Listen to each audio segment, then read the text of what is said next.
Isamu Noguchi never claimed to be a philosopher. He didn't write manifestos or argue theories or stand behind podiums. He did something stranger, quieter, and far more dangerous. He tried to understand the world through shape, emptiness, and light. And he believed that if you listened closely enough, the universe would reveal itself in the curve of a stone or the glow of a lantern. Noguchi didn't sculpt objects, he sculpted relationships. The way a form leans into the space beside it. The way a shadow completes a shape the same way silence completes a sentence. He believed that everything we are, everything we think, everything we feel, is shaped not only by what exists, but by what doesn't. Most people try to fill their lives. Noguchi tried to carve them open. He understood something most of us spend our whole lives avoiding, that emptiness isn't the absence of meaning, it's the condition that allows meaning to appear. A lantern only glows because the darkness receives it. A sculpture only breathes because the void around it lets it inhale. And maybe a person is the same way. Noguchi lived between worlds, Japanese and American, modern and ancient, sculptor and designer, outsider and insider. He learned early that identity isn't a fixed object. It's a landscape, a terrain shaped by pressure, time, fracture, and light. He didn't try to resolve the contradictions. He carved them into his work. He let the tension become the form. There's a lesson in that. Most of us try to smooth our edges, hide our fractures, pretend our contradictions aren't there. Noguchi did the opposite.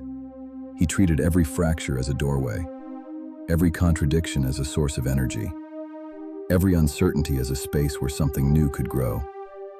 He believed that a life, like a sculpture, is not defined by the material you start with, but by the shapes you're brave enough to carve out of it. And when he created his Akari lamps, those weightless lanterns made of paper and bamboo, he wasn't designing objects. He was designing light made gentle.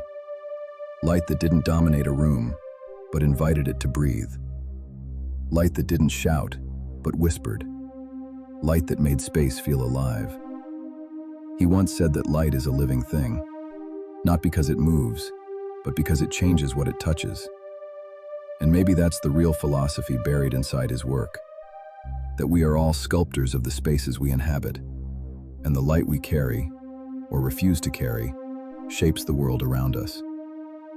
Noguchi teaches us that form is never final, that identity is never finished, that the self is not a statue, but a conversation between what we choose to reveal and what we choose to leave open, between the weight we carry and the emptiness we allow, between the stone and the sky.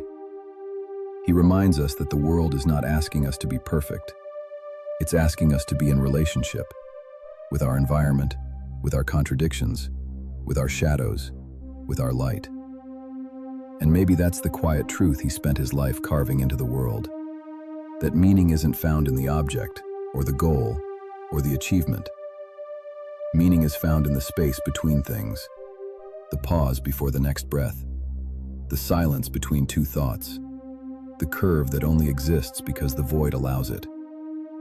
Noguchi didn't sculpt answers. He sculpted questions. Questions shaped like stone, shaped like lanterns, shaped like the strange geometry of being alive.